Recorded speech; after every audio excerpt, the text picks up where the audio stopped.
guys, it's me again, Monday.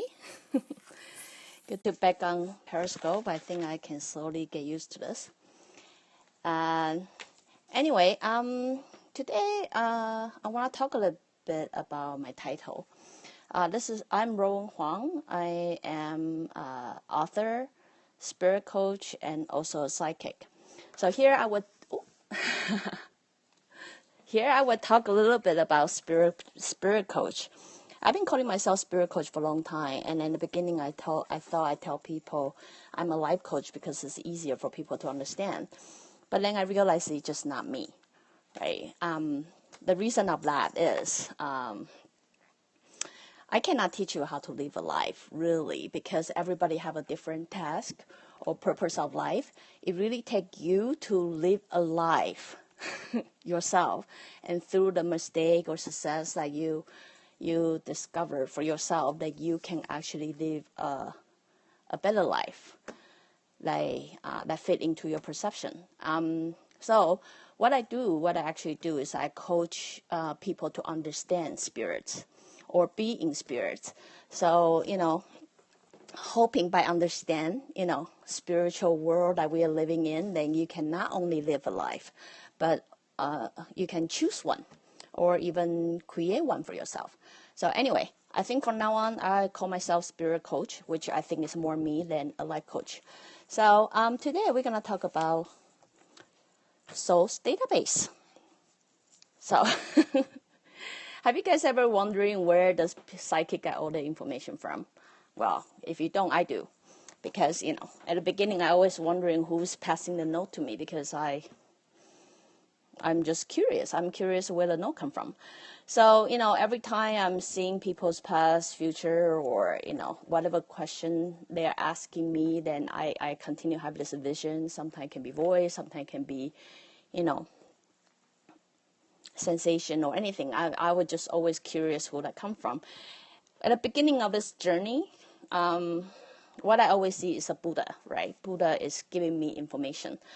But I don't know if you will have the same question as me. I always, I have a question like, doesn't Buddha have to go help people? Why are they always standing there to passing a note to me? It just doesn't seem to make sense to me, because I would think, aren't they supposed to do greater things than just hang out around this person and then passing a note to me? So eventually I just want to,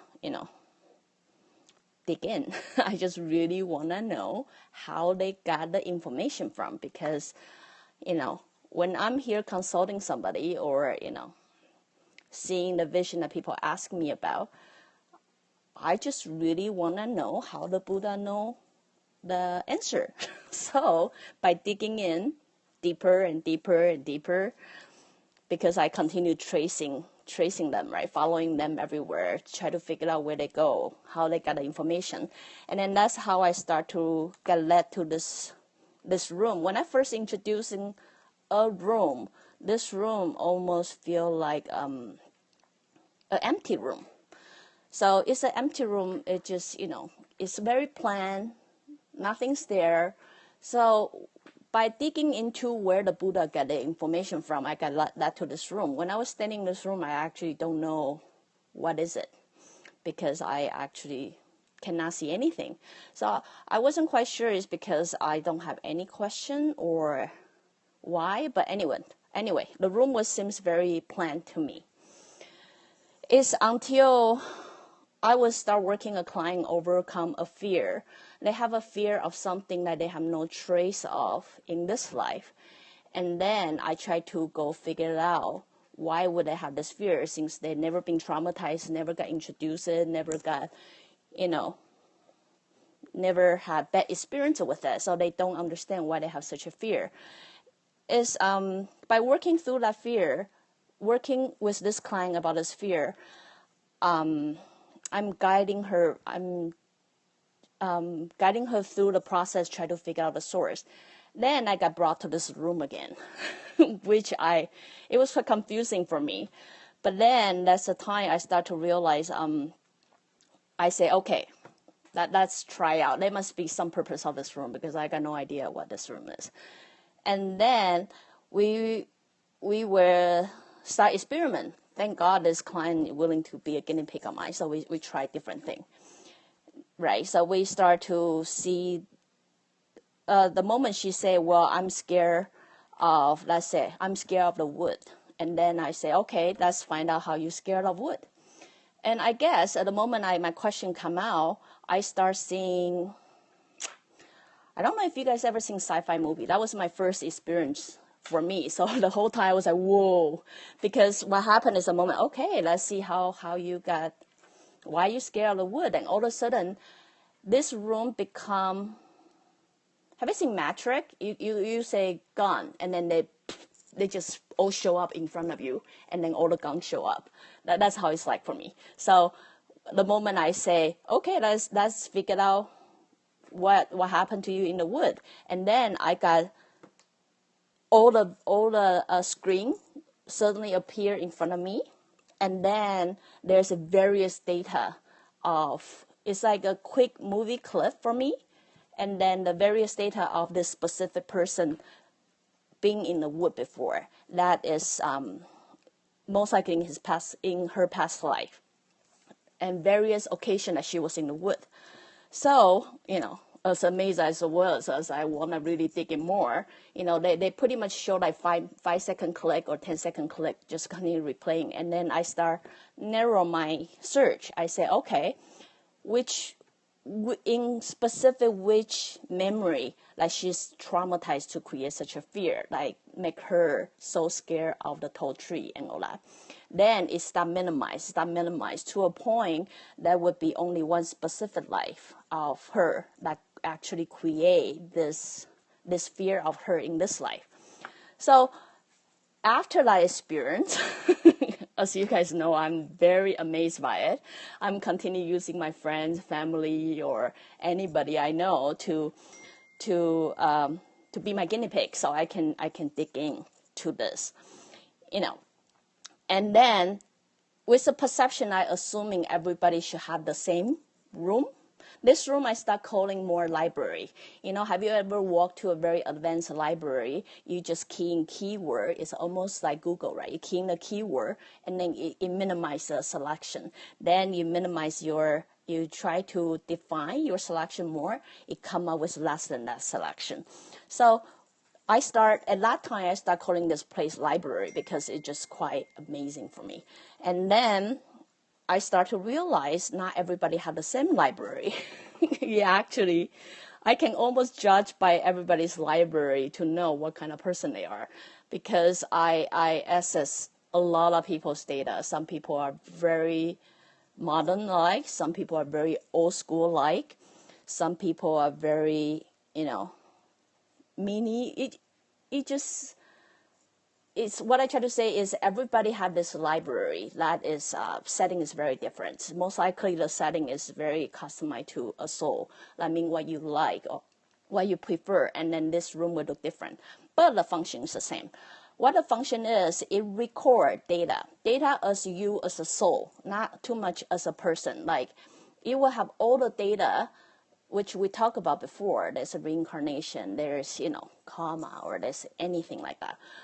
They have all the information for you to access, so that including your past life or your future life, right? So that's the moment I start develop a word called database, because I often got people asking me, where do I get my information from? I will say I actually just go through your database and then figure out what is there for me.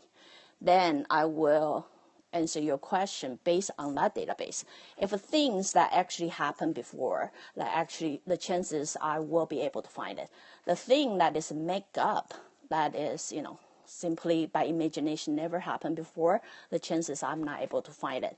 So you would be surprised how small that database go, because it go really, really detailed. It can be, it basically record everything. So the best way I can describe it, it basically record everything like a black box in the airplane.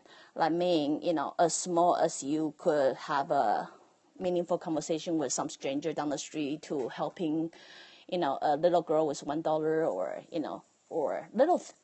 So you can basically in Chinese we have a saying is, as long as you pass a row, you will leave the trace. That's basically what a database does. It records everything.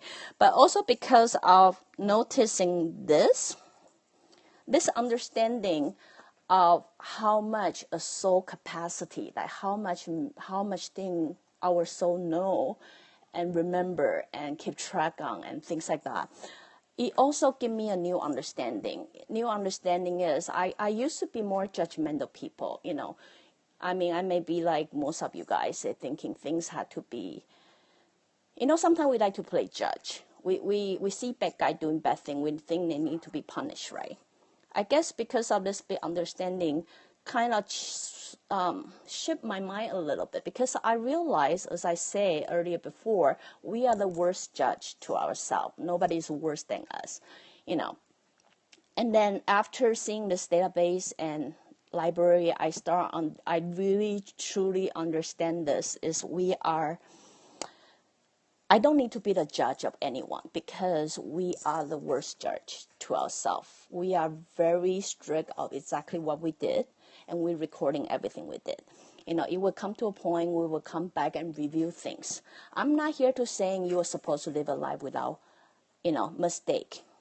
The thing is, I also talked about before, we made mistake. The reason we make mistake, we deal with difficulty just so we can learn and grow into a better soul. So while we are making mistakes, sometimes, you know, we steal or we lie or do things like that. The thing is, those experience or mistake that you call, they're supposed to, you're supposed to learn something from it. Once you learn something from it, that something will make you become a better soul.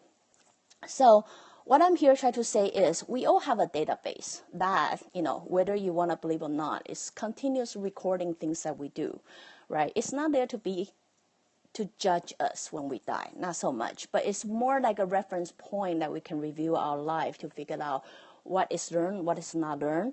Did we get something out of it? Things like that. And as I say in the previous episode too, a lot of things we do is really based on our, you know, intention and, you know, not so much on our action. So anyway, what I'm here to suggest is we all have a database. How psychic get the information from? Mostly from your database. And, you know, yes, you're hidden in this metric like our library in every soul. It's just very amazing still for me till this day. And then, you know, because of that database, because I'm aware of this database, it made me, what it does to me, which I cannot suggest to you all, but what I'm trying to say here is what it does to me is try to make me live more in this moment, more in tune as what my intention is, like more truth to myself. So because I know I'm always recording things, so I will always spend an extra 1 second or 2 seconds, try to really in sync with what I think and act. Try to make it the same. So what I'm saying is, if you the chances, if you are more truthful to yourself and live a life like you want to, those database were gonna be a good reference for you when you become a soul. So anyway, I hope that kind of explain the soul's database to you guys. And tomorrow we're gonna talk about something heavier because, but it exists in every religion. So you guys all know about white light, right? But you probably don't know, before we go to white light, we actually go through this section, dimension called hell. So we're going to talk about hell a little bit. Hopefully that will ease you guys' fear a little bit too.